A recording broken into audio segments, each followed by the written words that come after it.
in the glittering world of ancient Rome where marble columns reached to the sky and golden palaces, stretched across the hills, a brutal truth lay hidden beneath the opulence, behind the statues, beneath the triumphal arches, and beyond the glory of conquest, there lived a forgotten class of human beings. Tell me where you're watching from, because as we explore these hidden stories together, it's incredible to know that curiosity and truth bind us across time and space. Young men, some barely old enough to understand what was happening, were captured, sold, and trapped in a horrifying existence as male concubines to Rome's elite. Power defined every relationship, whether in politics, war, or the household. Buyers, wealthy senators, generals, aristocrats would inspect boys with clinical detachment. Teeth, posture, skin tone, age, ethnicity. Boys from Greece were considered refined. Those from Germania were praised for their pale skin and muscular builds. Each attribute had a price, a purpose. Some were taken in war, others born into slavery. What mattered wasn't their origin, it was their appearance. Delicate features, smooth skin, an obedient look in the eyes. Their value lay not in their minds, but in how easily they could be shaped into pleasure for another. And at the very bottom of this hierarchy were the young male concubines. They were not lovers, they were not companions.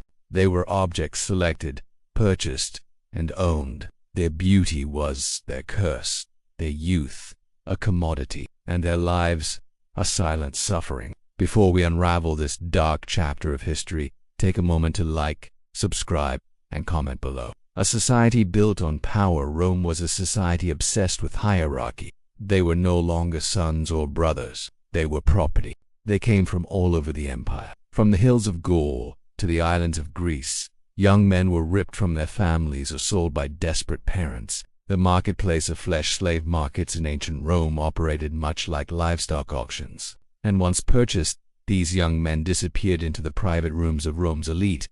Their names were stripped, their language forbidden, their culture erased. Life inside the gilded cage. To the outside world, some of these boys seemed privileged. Fine clothes, jewelry, even education. But none of it was real. Every luxury came with strings attached. They were taught poetry not to inspire, but to entertain. Masters often gave affection only to withdraw it, creating emotional dependency. One day, a kind word, the next cold detachment. This kept concubines in a constant state of anxiety, always striving, never secure. Masters locked away dangerous objects, placed guards, and ensured that their property remained alive for as long as they were useful. Roman authors used euphemisms. Artists depicted beauty, not suffering. The world remembers emperors, not their concubines. Echoes of voices that were never meant to be heard. The pain is real even if the names have been lost. But what was the cost? What does it say about a society that taught philosophy by day and kept children in chains by night? And for every golden mosaic we admire today, there is a shadow cast by a life that paid for it. Rome, in many ways, was a paradox, a world of brilliance built on suffering. And yet, the empire's grandeur was built not just by soldiers and architects, but by the broken backs and silent endurance of the enslaved. They were groomed not to express themselves, but to better serve their masters' desires. And behind the gilded doors, they endured every kind of abuse, expected to smile, to submit, to anticipate the needs of their masters even before being asked.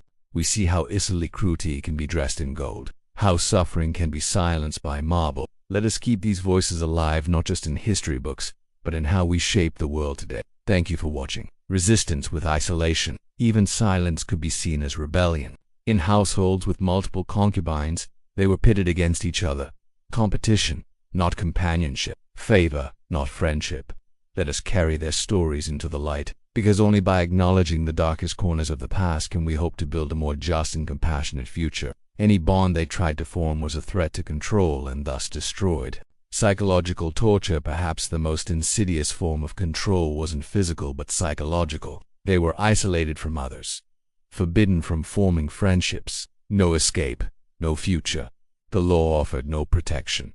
Concubines weren't citizens. They weren't even acknowledged. No court would hear their cries. No temple offered sanctuary. If they tried to escape, they faced torture or worse. And if they aged, lost their looks, or became ill, they were discarded. sold again or abandoned. Some ended up in brothels, others in kitchens or mines, their bodies worn out, their spirits broken. Some tried to take their own lives, but even death was not theirs to choose. A legacy of silence. History has rarely spoken of these boys.